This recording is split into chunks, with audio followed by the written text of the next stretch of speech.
gente boa, meus santos e minhas santas.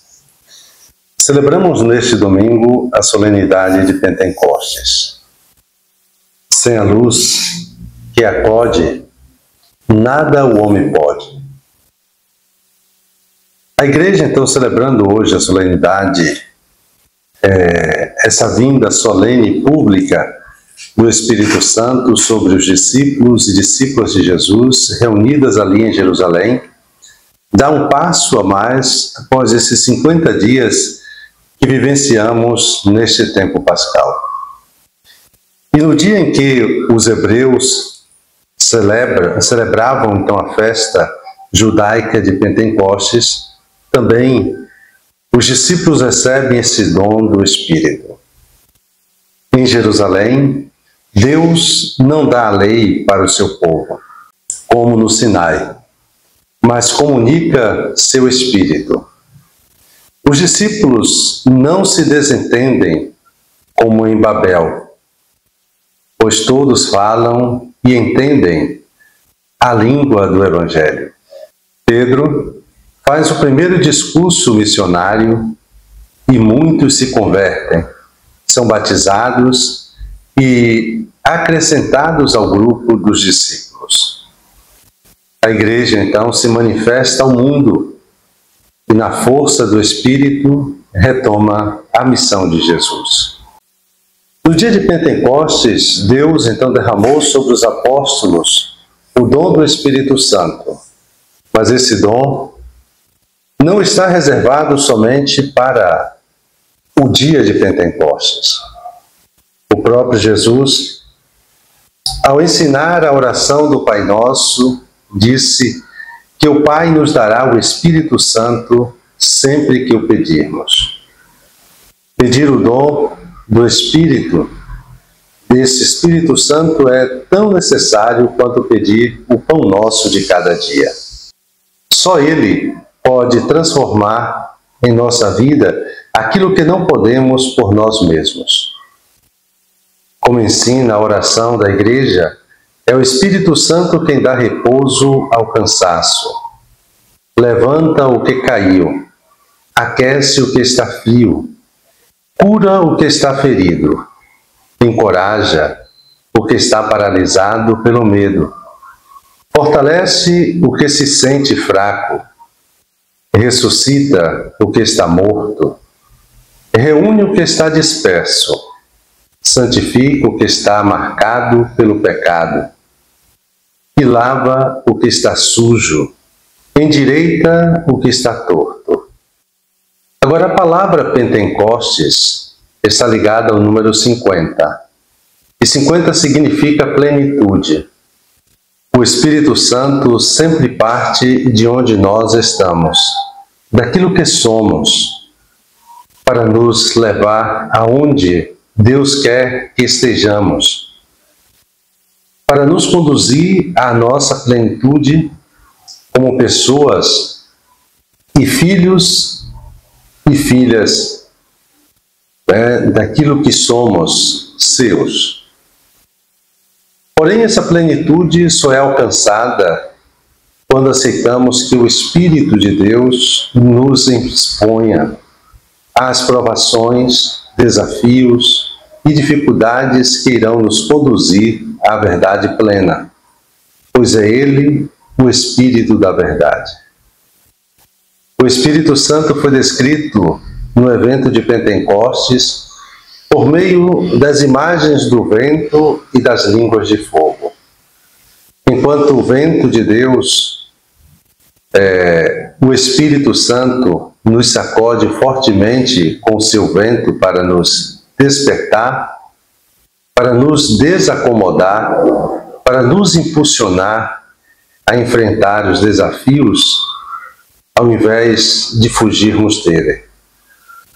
O nosso grande desafio é acolher o vento do Espírito que sopra onde quer e nos leva para onde devemos ir, não para onde gostaríamos de ir.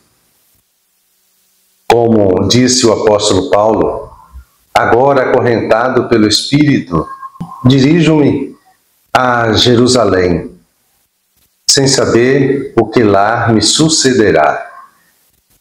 Senão que de cidade em cidade o Espírito Santo me adverte, dizendo que me aguardam cadeias e tribulações.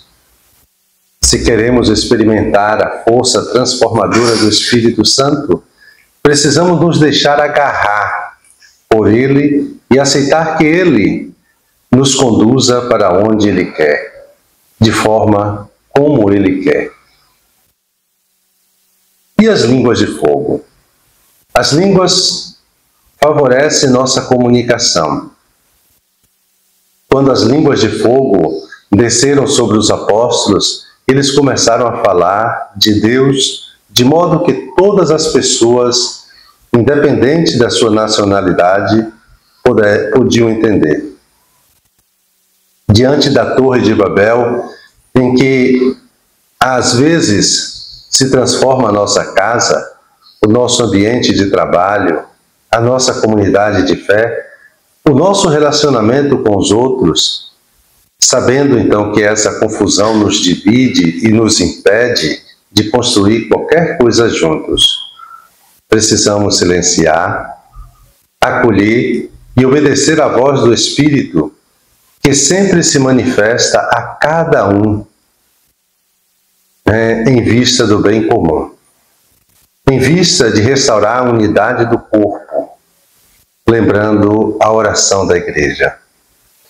O vosso Espírito Santo move os corações, de modo que os inimigos voltem à amizade, os adversários se deem as mãos e os povos procurem reencontrar a paz. Toda pessoa que age movida pelo Espírito Santo trabalha pela unidade e pela comunhão, jamais pela divisão ou separação dentro da Igreja. As línguas que desceram sobre os apóstolos eram línguas como um quê de fogo. Esse fogo aponta para a força transformadora do Espírito do Espírito Santo em nós. Endurece o barro, ou seja, quando esse fogo chega, é a firmeza. Purifica o metal, é a santidade. E funde o ferro, é a transformação. Precisamos que o Espírito Santo nos torne firmes, pois não recebemos o espírito de medo, mas de força. Que o seu fogo queime nossas impurezas e nos transforme e nos torne, na verdade, em uma oferenda santa para o Senhor. Que Ele realize a grande transformação que Deus prometeu. Eu darei a vocês um coração novo. Porei no íntimo de vocês o meu espírito. Porei o meu espírito em vocês e vocês viverão. Todos nós precisamos passar por uma profunda transformação, por uma reforma, por uma modificação. Mas isso só é possível por meio do Espírito Santo. Não pela força, não pelo poder, mas por meu Espírito, diz o Senhor. Em muitos de nós há um medo inconsciente a respeito do Espírito Santo. Temos medo do que Ele possa fazer conosco e em nós. Temos medo da sua profundidade e do que Ele nos leve ao profundo de nós mesmos. Temos medo de para onde Ele possa nos conduzir. Temos medo da sua liberdade, pois Ele sopra onde quer. Temos medo porque não podemos controlar o Espírito. Quando esses medos forem reconhecidos e superados, quando pararmos de resistir ao Espírito Santo, quando tivermos a coragem de nos lançar nos seus braços e de nos abrir à sua graça, quando permitirmos que Ele penetre em nossas profundezas e toque nas nossas raízes mais profundas, então começaremos a nos tornar homens e mulheres novos, renovados, transformados. E dando continuidade a esse nosso momento de oração, me coloco na presença do Senhor como de costume. Recolho-me imaginando ali com os discípulos na sala do cenáculo. E peço aquilo que quero, provar a alegria daqueles que reconhecem o Senhor, então, em meio às feridas do seu amor, e acolher seu espírito de perdão para também aprender a perdoar e se deixar perdoar. E buscando tirar proveito, medito e contemplo. E com os discípulos olho e escuto Jesus nessa força do Espírito. Um santo e abençoado domingo para todos e todas, nessa grande solenidade de Pentecostes.